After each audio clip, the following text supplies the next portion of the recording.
modes of management will include relieving any obstruction if they are unable to swallow, if they are unable to digest or metabolize food. And that can be done by creating other entries where food can get into the digestive system. If they are unable to swallow, for example, a PEG tube, or what we call an enteral feeding tube, can be inserted into the stomach.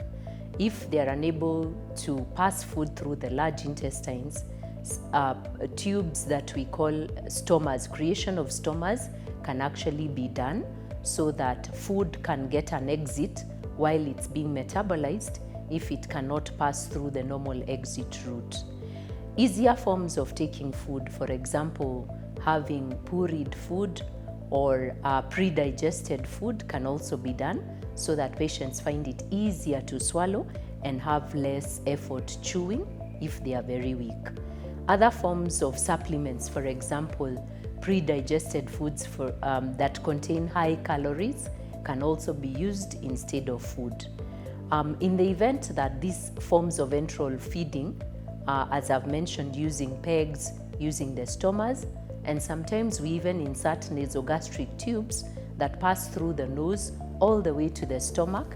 If there is any form of obstruction or patients are unable to swallow, that delivers food directly into the stomach or the digestive system. If all these fail, other means of parenteral nutrition can be used, as we do for critically ill patients in intensive care or high dependency unit, where we give food intravenously.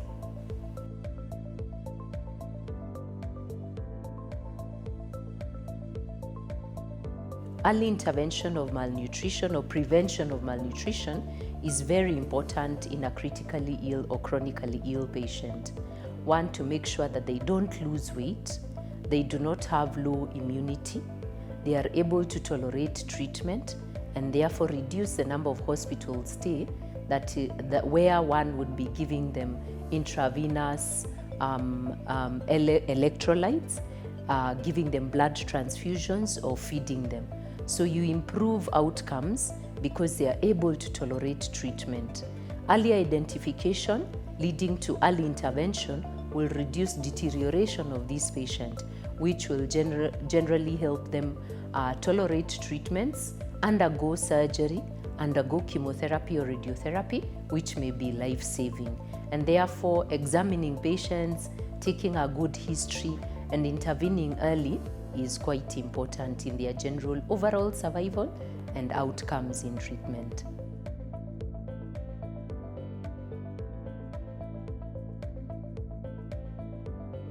The guidelines vary depending on the degree of critical illness.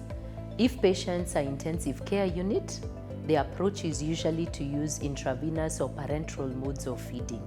And the choice of parenteral feeding is dependent on the comorbidities or the primary disease. If patients have renal disease, the form of parenteral feeds we choose are different from patients who may have cardiac disease, may have cancer, or may have liver failure.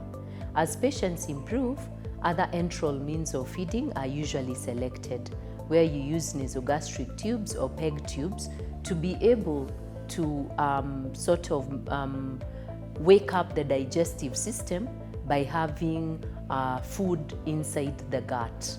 Now, the level of this enteral feeding also varies from pre-digested to pureed kitchen feed to ordinary feeds as a patient continues to improve. Other supplements, for example, high-calorie shakes, can also be used to be able to feed the patient as they continue to feed, and this is gradually translated to ordinary diet as this critically ill patient continue to improve. All these choices are dependent on the comorbidities that the patient has.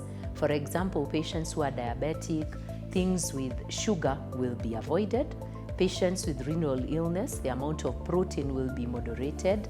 Patients with other chronic illness, there are different levels of moderation that are made on the choice of feeds that are chosen.